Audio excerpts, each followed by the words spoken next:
Welcome into the Dead Arm Sports Podcast, coming at you live on a Monday. You can check us out on YouTube there. Yes, sir. Sunday or Monday Fun Day. Monday Fun Day. Yeah, that's pretty much all that's fun on Mondays these days. But pretty soon we'll have football in a couple months.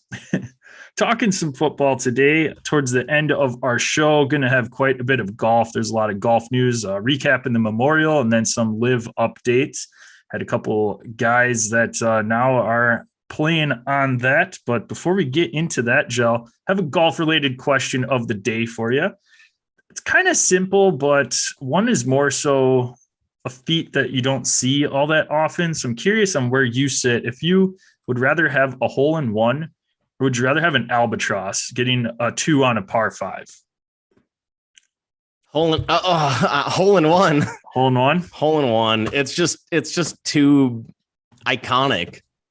I don't know. I mean, that's getting the 2 on a par 5. Okay. First off, I know that's probably never going to happen in my life unless all of a sudden, maybe if I start pumping iron, get the Barry Bonds gas going, that good juice. But that's the only way I'm going to be able to get that kind of distance. Or if I can master the DOD, the JPEG special. Right. But yeah. I don't know. Getting an ace, getting a hole in one is just like, I can just walk around and say, yeah, I've gotten a hole in one for the rest of my life. Yeah. Which like, I got, I got a 2 on a par 5. It's like, it just doesn't have the same allure. So for bragging, just for bragging rights, I'll take the ace, even though getting a deuce on a par 5 is probably more impressive.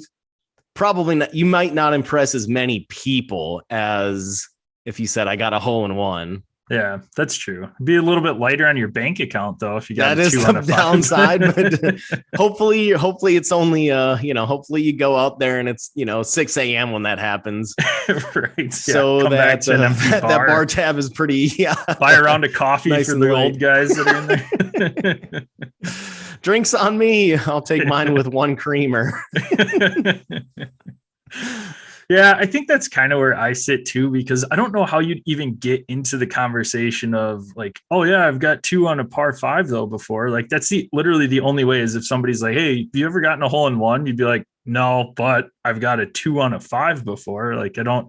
And then nobody's it's like, going around like, whoa, do you have an asked. Albatross? Like, yeah, exactly. So might as well kind of a dick or something. Might as well told me you got a home run in JV baseball once. Like that's not what I'm talking about. Yeah. No, I think I'd rather have the hole in one too, even though hopefully it's not at a big outing or like you said, it's early morning and don't have to worry about the bar being full when you come back in. The outing that we're going to next week, that would be you'd have to take out a loan. You literally would have to probably sell your home. Sell your car. You see me next thing I'm doing, I'm standing in a street corner begging for change. That's no fun. No, not at all. Not at all. We can be found at Dead Arm Sports, Twitter, Instagram. Check us out on Facebook at Dead Arm Sports. Type that into the search bar. Will be the first thing that pops up there. We are on YouTube as we've been pumping at you the last couple of weeks. We're live on Mondays, typically on Wednesdays, depending on our schedule, but for sure on Mondays. You can check us out there. You can ask us any questions. We got the chat rolling. So as questions come in, we'll throw them into our convos and answer them. Or if you have any questions on topics we're discussing on the podcast live, hit away or send away the questions. We're more than happy to take a look there. You want to follow Gel at follow Gel on his socials. He's at DasGel. That's at DASJEL.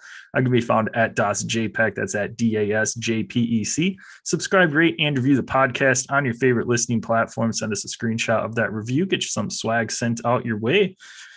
All right, Gel. Got a little memorial recap here. Jack Nicklaus shaking hands with Mr. Billy Horschel. Oh, yeah. Forgot about that. Come on, bring it on. Yeah, what you sipping on today? Figure out that outing. Gonna be doing enough beer drinking So switching it up beforehand, rocking a tropical punch truly. Ooh, that is fantastic. It's and it's like 98 here. So get a little tropical action, a little coconut flavoring in my life. No matter how artificial it is, it still tastes good in the heat. Attaboy. I'm sipping on a nice peach high noon. So I'll probably be packing those next week. Throw those in the old cooler bag on the course. Oh, don't tell the cart girls. Right. No, I still buy when they come around. That's true. Yep. That's true. So man, nothing like a wasted. Nice 8 a.m. bloody and to start off the day when dinner isn't until about 8 o'clock at night. And that's not even close to the end of the night. No. Oh man, I think I ran out of firewood. Oh no. Oh, fire's out. Uh-oh. To get it roaring for the next episode. Run to the store quick in between. Yeah, get some wood. All right. Yeah. Memorial tournament. Not enough here. Jack shaking hands with Billy Horschel. Billy Horschel had a nice tournament. Really, no question. A little bit towards the back half of the round yesterday, had that nice eagle putt he sank to get his lead back after a couple bad holes there. But yeah, what was Horschel, that? Was that 15 on Sunday? I think it was, either 14 or 15s where he had that eagle. So got him pretty back impressive into it. Because he was down. He had lost 2 strokes on Sunday, and to make it up just with in one hole. Not too shabby. That's a good one. What makes you a winner? Yes. But winner hardly know her. Yes.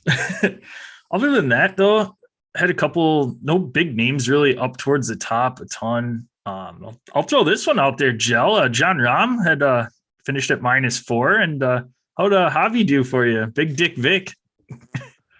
Small Dick Vic for days. Absolutely shit himself. Thursday, I had 1 stroke on you after Thursday, I believe, or maybe we were tied. No, you're up 1 stroke, but God, I don't know why I'm an idiot. And I feel the need to just believe in Vic when he has not played well most of the season. No, and he's been like the last few weeks, he's been pretty much not really in contention. Don't really know why I felt the need to use him here, but and it showed that was just an absolute mistake pretty clearly. Yeah, it happens. Yeah, well, I mean, you've had a few yourself, so still got a nice 30+ stroke lead, I believe, in the 40 in the Drew Locks. 40 on the dot, but I did gain 9 strokes, so the comeback is on. As many Canada this week. You got to do the old 40 beer chug. If you lose by 40, a beer per stroke. I'll just go die now. Ambulance on retainer. Right. Any other golfers you had an eye on this weekend that wanted to discuss or talk about, or any of those? You mentioned that it really wasn't that extremely close of a victory. He won by 4 strokes. Aaron Wise right there up until, he was down 3. I believe he bogeyed 18 to put him at -9, but he was still the number 2 sole at second place.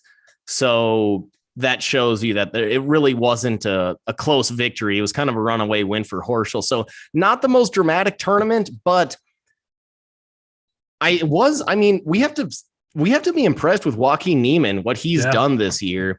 I mean, he finished this tournament 7 under, tied for 3rd place.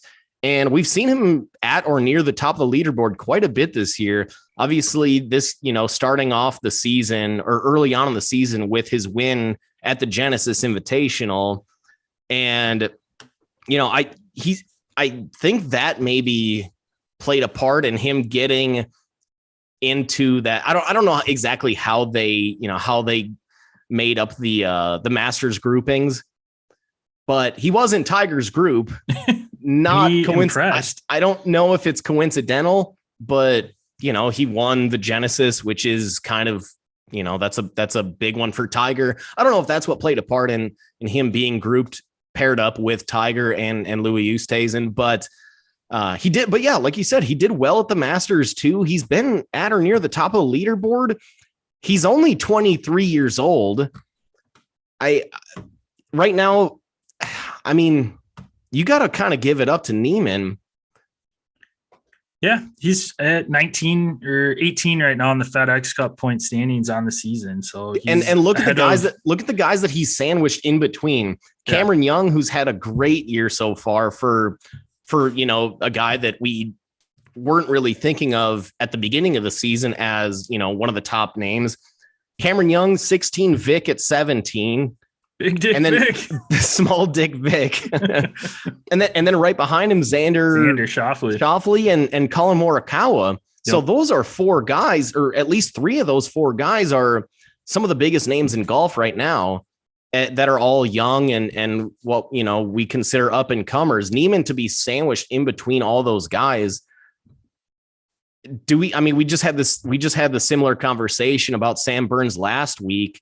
Is it time to put Joaquin Niemann as, he's only 23. Where do we put him in the conversation amongst, some of these bigger names like Morikawa, Schauffele, Hovland, and now Sam Burns? He's definitely on a rise and somebody that you have to pay attention to whenever he is in the tournament field. He's somebody that, we have the Open Championship coming up at St. Andrews. He's somebody now that's kind of in that list of guys that I might take. Yeah, I think so, just with how well he's been playing this season. So, no, I definitely think he's one of the young up-and-coming golfers that our future is very bright for him. And we've seen him multiple times this year, like you said. He hasn't really struggled a lot. You saw him, like you had touched on at Augusta, playing in the same group as Tiger Woods, Tiger's first tournament in a year and a half, roughly. And he held up under pressure with the crowds and the nostalgia of Augusta and everything, too. So I don't see where he's going to end up cracking under pressure. He's got to win this year on the tour. So no, I like him a lot for the future, and somebody that I don't necessarily think he's going to end up winning a major this year, but somebody that I could definitely see cracking the top 10 or putting up a solid performance in one of these last two tournaments. Yeah, he might just still be a little too young, not enough experience when it comes to the majors, but the Genesis is a big tournament. For him to get a win there, that's incredibly impressive. Just knowing with all the names that are there that play in that tournament every year, including this year. So for him to win that tournament, that's a huge win for him to get that victory, his first victory this season. He might be a little too young, a little too inexperienced to get a major this season, but you can't count him out at this point. And like you said, top 5, top 10s, he's right there on a pretty much a weekly or every other week kind of a basis. So I'm just impressed by him, given that he hadn't been really much of a real huge name, just given his youth until he won the Genesis, and he's rode that momentum pretty well this year. So kind of might have to start putting him into that that grouping of young up and comers that haven't quite fully made it, but are ready to break through. Yep. No, I agree 100% with you. I'm glad you brought his name up because he definitely deserves the recognition for the season he's been having so far, especially like you said, at age 23. 23. Like, what was I doing at 23? Not making millions of dollars somewhere on the tour. Most likely. Shit. Somebody who's not 23 anymore, Mr. Kevin Na. Everybody hates you when you're 23. Yeah, that's what Blink says. Yeah, that is a valid point and a proven fact. Kevin Na officially resigned from the PGA Tour. Didn't really know you could do that, but he did. That's a first timer. Said that he appreciates everything that the tour has done for him, and he hopes that one day maybe he'll be able to come back. But at this time, he felt it was best to resign from the tour, as he's going to be participating in the Super Golf League, aka the LIV, and is in the tournament field this week. First tournament is this week in Paris. Or is it England? Paris. Yep. So, yeah. Oh, no, it's in England. Sorry. I just wanted to say that, but it's in England. It's they're having it's 8 total tournaments. 1 is in Saudi. I believe 4 are in the States. And then I think the other 3 then are in Europe, obviously, with this first one being in England. I don't know the location of the other 2. Within the States, I know there's one. There's one in Oregon, Portland, or somewhere in Oregon. Yeah. Yep. I don't know the location of all 8 events, but we'll see how this all shakes out. Yeah, no, it'll be extremely interesting. Just had news break today on Monday. Phil is now in the field, came out and had a nice long post on his social media and just announced that he was going to be playing in the LIV this week. And also he still plans on playing in the majors. So that is one of the key takeaways that I had from that I thought was interesting, because we haven't had this clash yet. Guys are going to be playing this week, and the US Open is next week. So something is going to happen next week. And I am very curious to see if guys end up being able to play, where that sits, because we got the US Open coming up. And like I said, the LIV tournament is this week. So is Phil going to be able to play next week? Is DJ going to be able to play next week? What is the US Open a PGA tournament, a PGA event? Because like the Masters isn't. I don't think so. It's technically a USGA event. So yeah, I guess we'll see then. Because if Phil's intending on playing in the majors, they must not be PGA events. Yeah. So I don't know if the USGA, what kind of power they have. If would they kick Phil out? I don't think so. I just found out why it's called LIV Golf. LIV is a reference to the Roman numeral of 54, which would be your score if you birdied every hole in a par 72. I don't know why I never put those 2 things together, but that is the reference. But yeah, last place in this upcoming tournament, there is no cut. No golfers get cut. It's a 42 golfer field, and all 42 golfers they can finish unless they withdraw. Last place gets $142,000. Even if you shoot a 30 over, you still get $142K. So you're guaranteed a payday. Do you think that Jay Monahan is going to maybe have to rethink what he's doing with the PGA, or if sponsors are going to have to start putting in a little bit more cash to be able to fund this?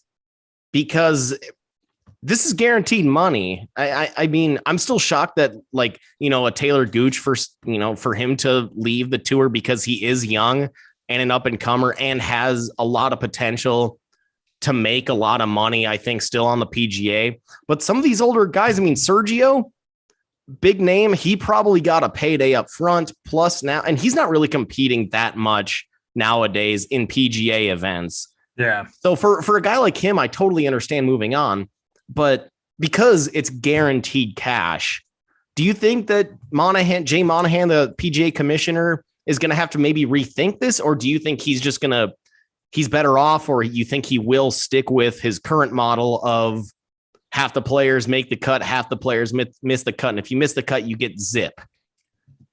I honestly think it is going to depend on what ends up happening and if people are going to be able to play on both tours. That is where the deciding factor is going to be. If it's going to be one of those that players can't play on both tours, then I don't think so, because you still have guys that want to play on the PGA Tour to play in some of those tournaments and everything. But if we find out that pros are able to jump back and forth between the tour, yeah, the PGA Tour is probably going to have to do something different, because if there's tournaments that fall on the same weekend, a PGA versus the other one, if I'm a guy that can play on either tour, why wouldn't I go play on the LIV and I'm guaranteed money that week? Unless it's a big tournament. If it's a major, you're not. Well, not a major. And I don't think LIV would be dumb enough to have a tournament over compete with the Masters or something. Compete with the Masters or any of those. But I'm saying, especially considering that most of, or at least a lot of their top names they go to the Masters every year and would be eligible to play every year. So Yeah. Yeah. But if they can go back and forth, what's not to stop a pro that, let's say the tour comes to Portland, maybe it's somebody that doesn't want to go overseas to play or anything like that. Let's say the Portland tournament falls the same weekend as RBC Canada right now, and the purse is a lot bigger for LIV. You get guaranteed money. Why wouldn't you go play on the LIV Tour, play in Portland, as opposed to going to the RBC where the purse probably isn't as big and you're guaranteed to have money there? So what's going to end up happening is it's going to look like a lot of the weekends on the PGA Tour when they have the two tournaments because of like the World Golf Championship, when it's at the FedEx St. Jude and it's only the top 80 players in the world. And then you have that alternate tournament that's in like Punta Cana or like one of those where you don't have a very strong field. It's still pros, but not the top guys, where maybe that ends up happening with the LIV, that if you can go back and forth between those tournaments, guys are going to end up playing the LIV when some of the other smaller tournaments are going on and those fields are going to get a lot weaker. So that's do you think John Rahm would rather go and win the Mexico Open or play on the LIV where he may have a chance to still win and he'd be competing with, I mean, look, we've talked about this before. The rest of that field in the Mexico Open was an absolute just dumpster fire. So shit, Patrick Reed finished top 5. Like and he had a horrible year. So that tells you everything about that field outside of Rahm. So I don't know. Maybe they might need to rethink. Mount Monahan or the entire, PGA board might need to rethink this. I want to jump back to, what we were originally talking about, Phil, and I jumped off the tracks a little bit, took a little detour, but let's bring it back to the main highway here. And Phil, $200 million to play at the LIV. Is that about where you thought maybe he would be? There were the rumors that Dustin Johnson was getting about 150. I was kind of surprised that they're also ponying up that kind of money for Phil. Yeah, that's a lot of money, but with the startup tournament or 8 events, $200 million. But with a startup like this, you need that star power to attract people. They're going to be making money off of viewership. And I'm more curious with that because when it's overseas, what time is that looking like it's going to be on in the United States? I would think the United States would be a lot of their primary target. Yeah, Europe, you're sprinkled with golf and things like that. But the United States is pretty big for watching golf. And I guess if it's on during the workday, you're probably going to have people tuning in and working from home or whatnot. But no, I don't. 200 million though, that is a ton of money. Chunk of change. They needed that star power. And it makes me wonder too, Phil's name wasn't on there originally when they released it. Are they still in negotiation, you think? And Phil was holding out, and so they finally got something done prior to this? That's kind of what I thought once it came out today, because the timing of it's weird that he announces he's going to be playing that week of the tournament and wasn't in that initial field. He said that he feels more at home or at peace with everything now. He's had spent time with his family and whatnot, but I'm almost thinking they were in negotiation for him to come over there, and they were still going back and forth on what that actual dollar amount is going to be. The only way that I could buy that comment that he made about spending time, he spent more time with his family is if his brother or sister or uncle or aunt is a financial advisor, because that makes, I hadn't even put those, 2 and 2 together there and thought this may have been a negotiation ploy, a negotiation tactic. That makes a lot of sense. That's probably it. Phil probably saw what DJ got, the 150 that's rumored, and is like, hold up. I'm the only reason that I'm the main name out here. I'm the main reason that this entire league is coming together. At least I've been publicly backing this this golf league for months, however many months now. My reputation is destroyed. You better pay me. You better get me above that Dustin Johnson payday and buy, according to rumors, 50 mil. So that makes a lot of sense. I didn't even put 2 and 2 together there, but that makes a lot of sense. Yeah. The other comment I wanted to go into and get your opinion on too, I know where you sit with this, but his comments that he wants to help promote and expand the game of golf and all of this and make it better for the future. And I mean, money talks. I mean, let's just Big time. it. It is all money related. If they were saying, oh, you know what, we've got this nice startup tour right now, we'll pay for your room and board and your airfare coming over to play. Phil's gonna go tell him to pound sand. This is AKA the USFL or the XFL. Yeah. Like, we'll pay you to stay here in Birmingham, Alabama in a hotel for however many, that's about, and we'll pay for your room and board and give you a meal card. Yeah. That's you got a meal voucher at the local McDonald's, $10. Like per day. And none of these guys are going to be like, well, yeah, they offered me. I mean, DJ might be the only one that would come out and be like, yeah, they paid me a lot of money to go over there. That's why I went. But otherwise, that's what nobody's they going to should do say. that. That's what all these golfers should be saying. It's what bullshit. We're trying to change the league or change the sport of golf. No, just come out and say, yeah, they paid me $150 million for 8 events. How can I say no to that? And then if the reporter comes back and says, well, don't you have morals against how the Saudis, and their human rights, how they treat women, how they treat people that believe in a different religion, different people of color, what they've done to Americans, all Dustin Johnson has to say is, okay, buddy, would you do it for $150 million? And if that reporter says no, like, okay, well, then your line of your morals are apparently cannot be paid off, because $150 million, like, that's, come on. Yeah. On top of then if they, that's more than the fields that's are a more lot than smaller. He may end up making. Now he has lost sponsorships. Yeah. He already lost the RBC Canada sponsorship, which is kind of ironic that's our tournament next weekend. That's the PGA tournament next weekend. But so he's going to lose some sponsorship money, already has. But is he Canadian? Obviously, no. Paulina, his wife, is. Yeah. But so maybe that's how, I guess that's how DJ's he's got from Columbia, South Carolina. If I'm not gotcha. mistaken. Ya boy. But no, it's, everybody has, some people can't be bought, and good for you for standing up to, having that high of a standard moral code, whatever, however, but $150 million is $150 million. And then for him to still be eligible to play in the majors, where a lot of times those are the biggest purses out there too.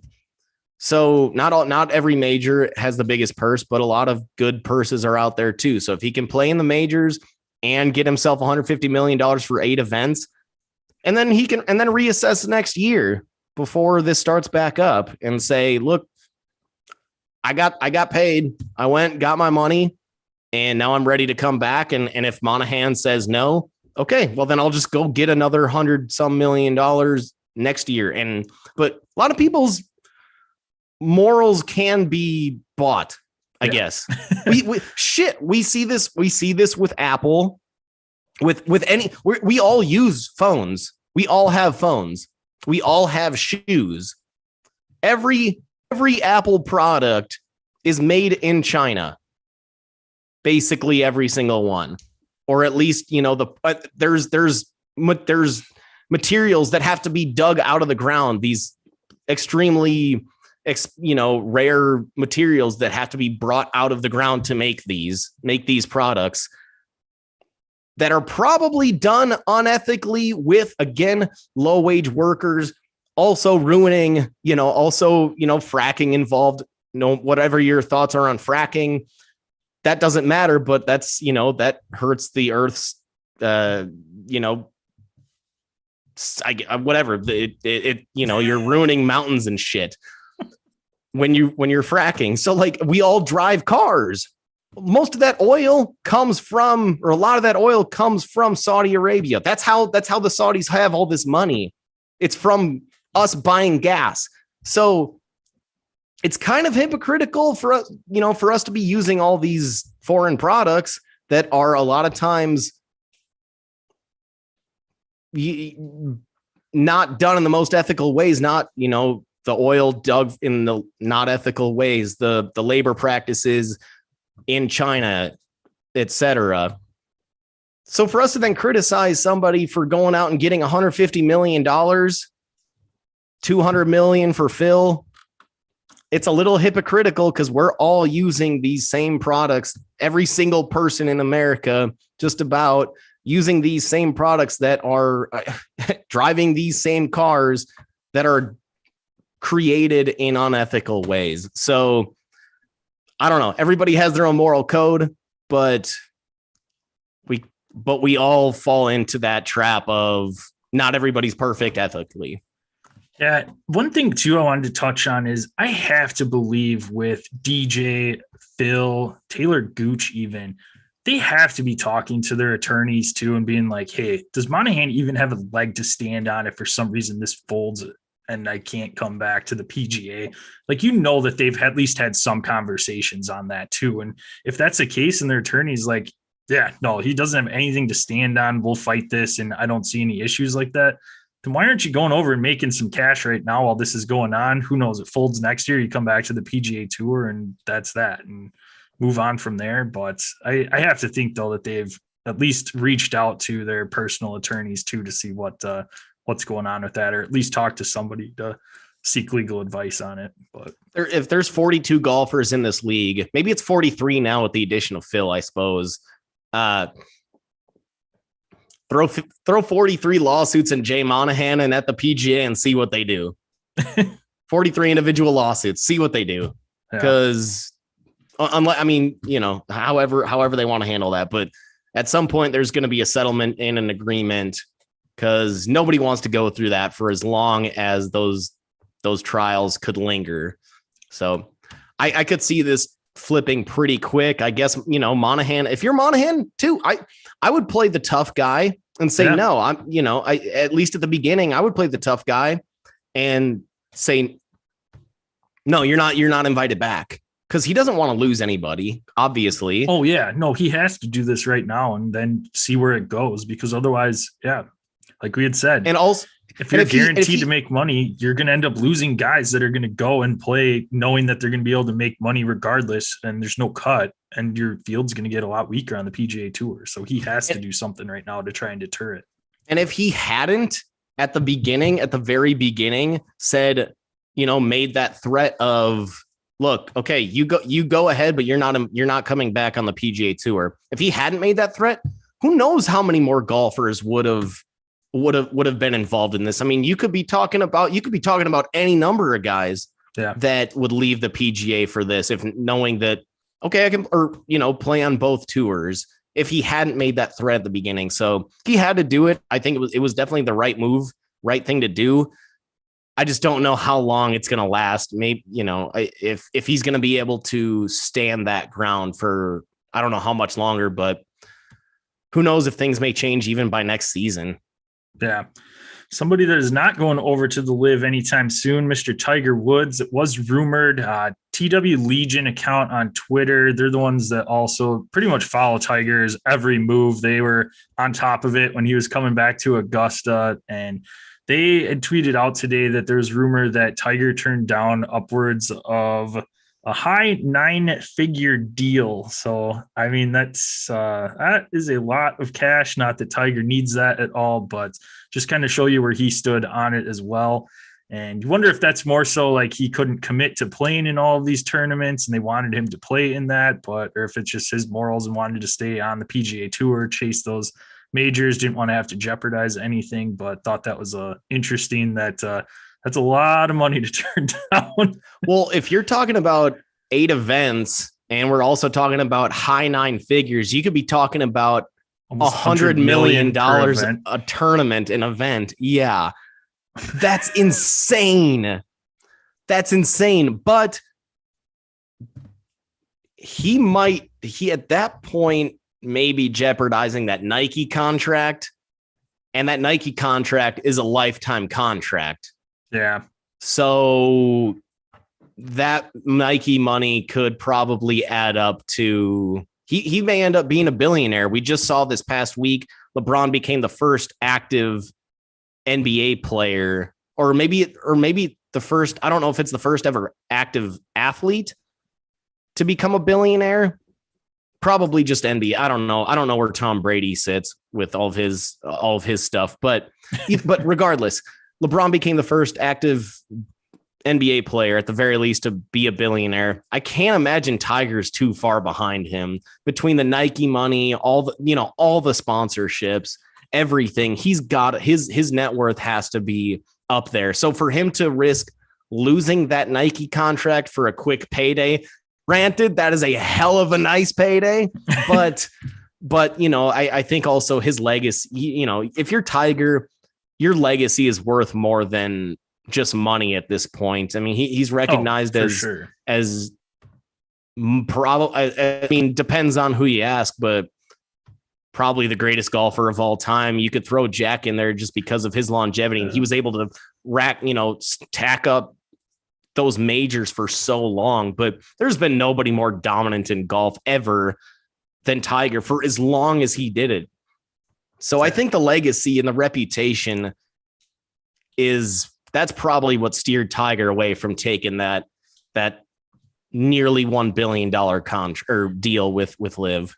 Yeah, I'm glad you brought Jack up, because I wanted to actually make this point too before we move on to our last topic here. But I think it's hilarious that LIV reached out to Jack, and Jack's like, "Nah, I helped start the PGA Tour. I can't do it." So LIV's like, "All right, well, we got the guy that we really wanted said no. So let's all right, Greg Norman, you're up." And then they probably reached out to Tiger first, and then Tiger's just like, nah. And they're like, "All right, Phil, you're up."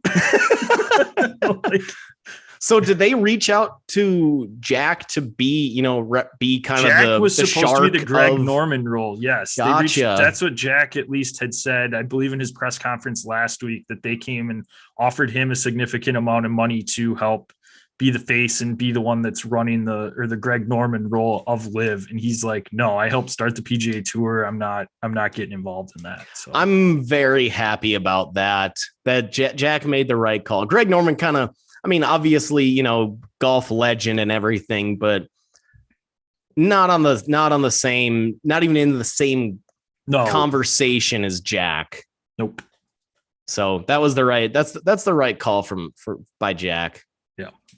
And again, it's not what I mean, not to be dark here, but what is he going to do with that money for how many more years that he's, again, not to be dark here, but he's old. I'm just saying, he's already got enough money for generations. I'm sorry. I know I said not to be dark, and it got dark. So I missed the target there, but just saying. Yeah. Legacy. Somebody else's legacy that's a little tarnished right now is Deshaun Watson. Had just a little bit. 24th lawsuit filed today in court, and yeah, it'll be very interesting. Again, no legal action as far as him doing any jail time or anything like that, but it'll be interesting to see what ends up happening with the NFL, if how many games he'll be suspended for, where that stands. But kick it over to you, Jel, because his attorney had some interesting comments last week. I'll try to summarize this. I won't give you the full quote because we could be here till tomorrow. But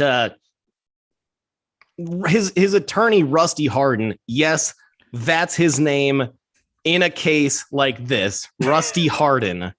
Come on. Like, oh.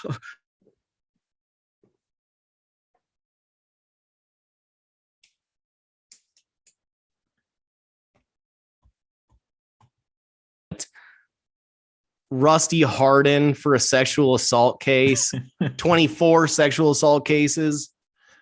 Come on. But, you know, he was on a Houston radio show, and he said, this is all these things that I'm going to say are quotes. I'm not making any of this up. Deshaun Watson did nothing wrong, and 2 grand juries have made it clear that Deshaun did nothing illegal. Skipping down a couple lines, a few other things. Deshaun, on a Houston radio show interview today, I mentioned that a massage that has a, quote, happy ending, yes, happy ending, is not illegal, meaning that it's not illegal for somebody to have consensual sex with a therapist after a massage unless the sex is paid for. Deshaun did not pay anyone for sex. So his argument is that Deshaun did nothing technically illegal. So his argument is that this wasn't prostitution. That's basically that's exactly his argument here. How hard can you miss the point on this? The whole point is that these are obviously incredibly inappropriate actions. And by him saying that, you know, he technically didn't hire prostitutes, like, that is not a defense to get to for what's going down here. We're already past the point of, is this a criminal charge? As he said, there were 2 grand juries in the 2 criminal cases that said no, there is no criminal charge here for prostitution. These remaining 24 now civil cases are not, it's not about the, it's about the law, but it's more about was sexual harassment committed? Was sexual assault committed? And it's pretty damn clear based on everything that's been told that yes, it absolutely has been, considering that there are multiple women that have said that he ejaculated during these massages, that he initiated contact with his penis on multiple women during these massages, that he initiated that contact without them wanting it, without them knowing that it was going to happen, with him turning over and taking off his towel and completely exposing himself. So if his lawyer right now is seriously still going out publicly and arguing that he never hired any prostitutes, what is he doing out here? This is no longer a prostitution case. It's a case of, was there sexual assault committed? And based on all these, or a number of these women's stories that have been made public, that they have shared on, whether that's HBO Real, the HBO Real Talk or Real Time, whatever that special was with Greg Gumbel, that, or whether it's just different posts that have been on social media, things that have been said in court. If he's still stuck on, is this prostitution? His lawyer is literally digging Deshaun's grave right now, because we're already past this. We're on to, is this sexual harassment or sexual assault? And yeah, technically, illegally, he didn't pay to get tugged off here, but he did pay for a massage. I guess that's the other thing too. He paid for a professional service. So, and then for him to then turn around and expose himself like that, or initiate contact like he did, how is that not? I mean, he's paying for a professional service. Maybe technically it wasn't up front that him getting, his, in Rusty Hardin's word, a happy ending. Maybe that part wasn't explicitly said, or that maybe wasn't an explicit expectation. But isn't it? So I guess technically maybe it's not prostitution, but Jesus Christ, man, the 20 is either the 23rd or 24th woman that came out said that she knew, or she was, or the the owner of that massage parlor was paying women to come in and give him massages. It was basically like, I mean, it was basically like a similar to a ring, the ring that Robert Kraft, Patriots owner, was involved in Juniper, Florida. It's kind of, that 23rd or 24th woman that came out and said that's basically the same thing. That's basically that's almost traffic. You're basically trafficking women in for Deshaun Watson to have his, again, in Rusty Hardin's words, a happy ending. So this is basically admitting that Deshaun did do some of these, was involved in a lot of these things. This is no longer a case of, are all these women making all this stuff up? It's pretty clear that that's not the case. So this is either, I mean, at the very least, it's not denying that wrong things were done. At most, or take it a step further, it's admission of guilt that, yes, these things did happen, or even further, yeah, criminal activity did actually go down here. And it seems pretty clear to me, based on some of these stories, and that Deshaun, now it's come out that he did try to give $100,000 to each of these women to try to pay them off. He did try to settle. And they didn't take it because they didn't, the non-disclosure agreement that was attached to it was they would have to be basically, zip your lips, throw out the key, can't bring it up at all in any form. So I don't know. Rusty Hardin, I think, just completely screwed Deshaun, not only in these civil cases, but also any sort of future that he thinks he's going to have with the NFL. Yeah, that was I'm my sweating now. Holy shit. That's a hot topic. Yes, it is a hot topic that I'm going to tiptoe around here right now. We don't know what exactly is going to be coming from this, but it just, like you said, just the wording of the stuff that he had said when he was asked about it is just, I agree with what you're saying on it. And I don't know. I mean, if I'm a lawyer talking about all of that stuff, I'm leaving it for the courts. I'm not giving people anything outside of that. And it was, what is he doing going on radio shows to begin with to talk about this? He probably just wants publicity. I mean, face it, that's pretty much what he's doing when he's going out on radio shows like that. And I mean, just as the lawsuits just keep coming out and more people come to light from this, I mean, what are the Browns thinking, fully guaranteeing his contract? Like, what are you doing, Cleveland? It's the Browns being the Browns. That's all it is. They were that desperate to try to move off of Baker. I mean, obviously, I guess they were that sick of Baker, but for them to think, and this is, the owner of the Browns is also a huge donor, a huge booster for the Tennessee Volunteers. The Vols have been a joke for outside of women's basketball since T. Martin was there. I guess since Peyton Manning was there. Like, he's involved in both of these things. I don't think it's a coincidence that it would be him that would pull the trigger to guarantee $230 million and to try to also then manipulate that number with a $1 million salary this season, knowing like I don't know. I guess going back to that morality line, maybe he doesn't have any fucking morals because he's willing to basically try to pay for a Super Bowl for somebody that's done.